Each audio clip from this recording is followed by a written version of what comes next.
Hey everyone, and welcome to This Explainer. I am absolutely thrilled you're tuning in today, because we're going to dive headfirst into what I think is a brilliant, completely relatable analogy that literally decodes the whole marketing process. If you've ever felt like marketing is this giant, complicated puzzle, you're going to love this approach. We're going to look at the entire business landscape strictly through the lens of romance. Okay, so here's our roadmap for today. We'll start with the bus halt analogy, move into common marketing mistakes, figure out why brands get stuck, explore evolving distribution and products, and wrap it all up with core needs and planning. And hey, our goal today is to teach it all. We are not skipping a single technical detail as we explore why marketing is exactly like trying to find a life partner. Let's jump right into section 1, the bus halt analogy. Picture this totally everyday scenario. A beautiful girl is waiting at a bus halt. There's a crowd around her, and naturally, quite a few people in that crowd are hoping to catch her eye and maybe, eventually, have her as their wife. Believe it or not, this perfectly mirrors the business landscape. Which brings us to the ultimate question. What actually is marketing? Just think about it for a second. In the context of our bus stop scene, marketing is essentially the overarching process of convincing that specific person to marry you instead of them just settling for anyone else in that crowd. It's an intentional, structured courtship. Let's break down the exact sequence of this relationship. Step 1. You got to find out about her, really get to know her well. Step 2. Get her attention, keeping in mind that, hey, other people are trying different ways to do the exact same thing. Step 3. Build her interest so she actually engages with you. And Step 4. Ensure you are the person she decides to marry. What's crazy here is that steps 2, 3, and 4, getting attention, building interest, and securing that commitment, that perfectly defines the technical business phase of customer acquisition. And the ultimate goal? To get married, maintain a happy long-term relationship without breaking up, and eventually, have kids. The way this analogy directly translates to business is just brilliant. Let's map it out exactly. That bus halt? That is your market. The girl waiting there is your target customer. The rest of that crowd vying for her attention? Yep, those are your competitors. You, the hopeful suitor, represent the company.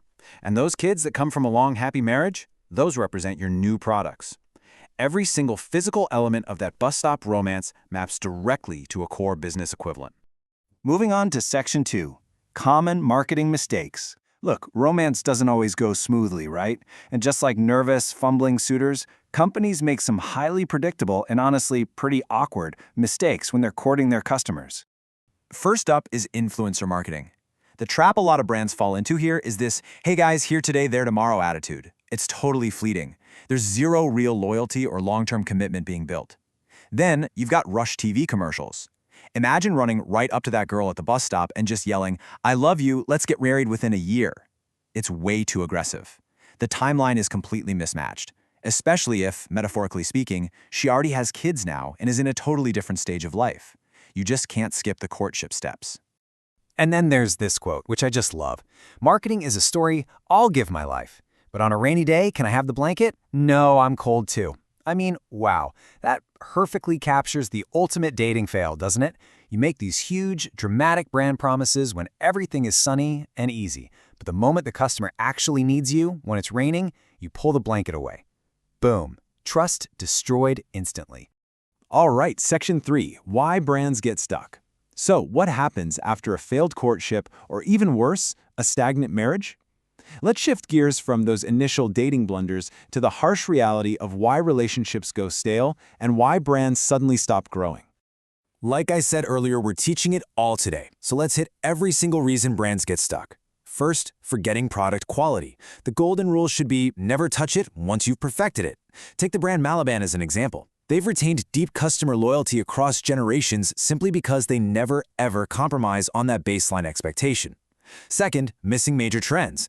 If the whole market is moving toward an eco-friendly movement and you just ignore it, you're basically signaling that you don't share your partner's values and they will lose interest fast. And third, relying on old distribution strategies. If you don't update how you show up, you just become predictable and boring.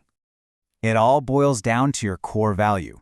Imagine your competitor's unique selling proposition is loudly declaring, our product makes 20 drinks, and you're standing right next to them in the exact same market, muttering, our product makes 10 drinks?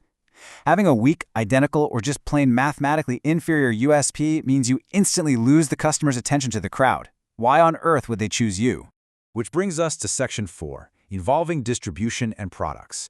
If you want to keep the spark alive and avoid getting stuck in a rut, you absolutely have to evolve. You need to upgrade how you deliver your value and actively expand what you're offering to your partner. Okay, let's look at 3 modern distribution strategies that are completely replacing the old, stagnant methods. First is DTC, or direct-to-consumer. This is all about cutting out the middleman to build an intimate, direct relationship. Next is ODD, or on-demand distribution.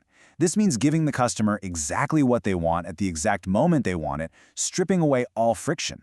And finally, subscriptions. This provides a super reliable, recurring delivery of value. These are basically the new standards for modern courtship. And as the relationship matures, you need product line extensions. This means launching new product lines, doing some common segmenting, and creating brand or quality extensions. Think about Dove. They offer a massive variety of product ranges to serve different needs. They aren't just selling one bar of soap. They're selling body wash, deodorant, hair care, capturing more of their partner's daily routine so they never need to look elsewhere.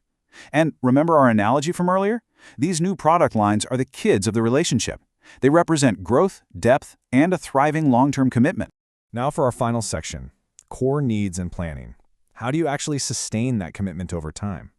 Let's focus on the deep psychological vows a brand has to make to ensure this marriage really lasts. A successful brand, much like a deeply successful marriage, has to fulfill 3 distinct slices of human need. Those are physical, hunger, love, and ego. Let's break down exactly what these look like in practice.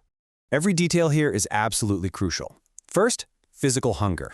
Look, in a relationship, you can't just focus on the physical aspect, right?